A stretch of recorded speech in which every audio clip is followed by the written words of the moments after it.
So today we went to Auschwitz first, and then we went to another concentration camp, which was Birkenhau. No one was really talking when they were walking around it, because they were just thinking of what happened and how bad it was, and we all came out and we didn't know what to say to each other. It stuck in my mind to see how many shoes there actually was there, and obviously that's not all of the shoes, that's only like a small proportion, and there were so many, it was like 3. When we passed the glass cabinet full of like shoes, the hair that they shaved off women and stuff's horrific. Feels like all of these people died pointlessly. Can't believe it happened. It's mad.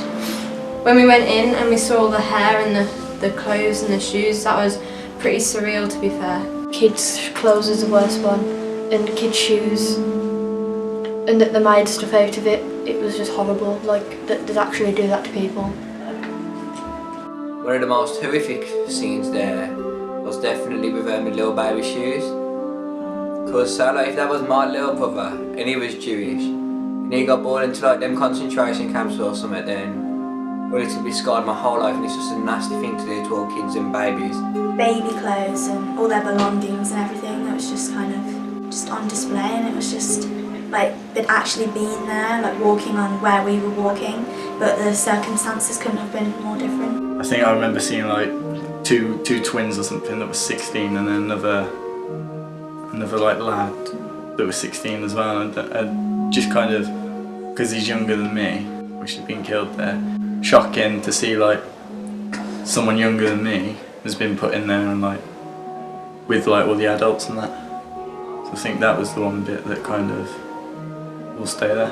It's very emotional because when we saw the hair, like all the hair that like the men and women have, you know, shaved off and everything, it's just thinking like, it's not good.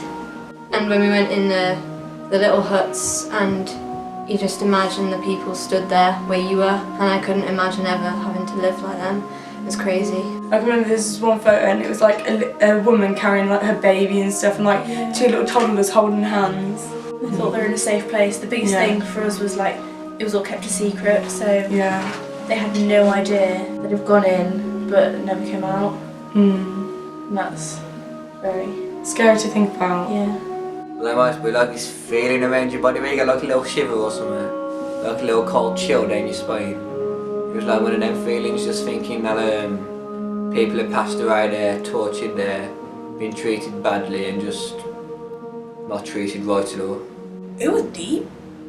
Like, you couldn't imagine yourself being there. Like, I couldn't imagine myself being there because I'm so used to, like, you know, being self-centered, having makeup and stuff. So to think that young kids had to be killed because they weren't a certain height for working and all that kind of stuff, and they knew what was going to happen to, that's deep, because when I was that age I couldn't imagine stuff like that.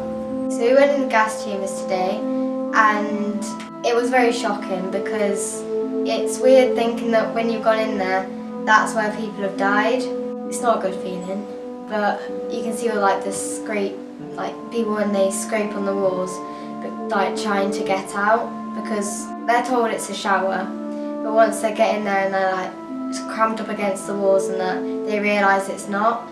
It takes about 20 minutes or so for them all to die, and it's up to about 2,000 people.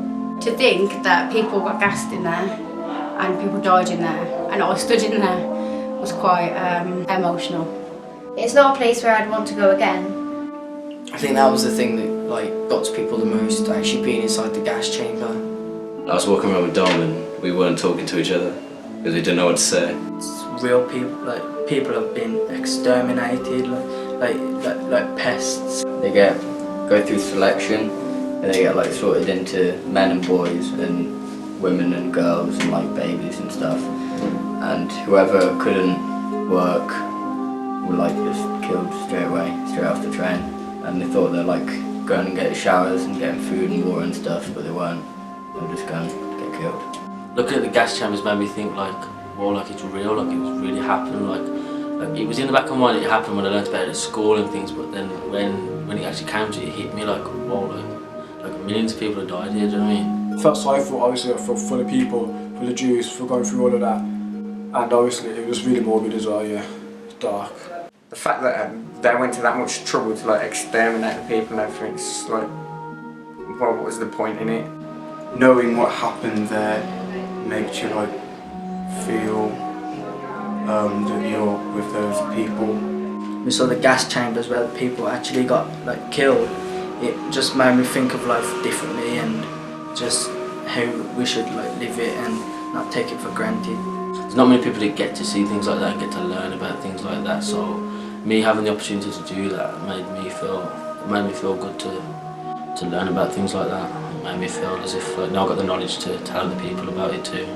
Knowing that such inhumane things happened there was like, I can't describe it in words, it was more of a feeling that I had. It was just like a depressing feeling on my soul, and it made me value that in today's society we've like grown from such a place, because people are getting on much better now and that sort of thing won't happen again, and being able to have it there as like a symbol to remember. I'm really grateful for the experience from RAF Cosford and Walsall Council, and I couldn't ask for more than to put on like more events like this in the future for other people to experience it, because I think it's something that's very valuable to life and it makes us appreciate a lot more things in life as well.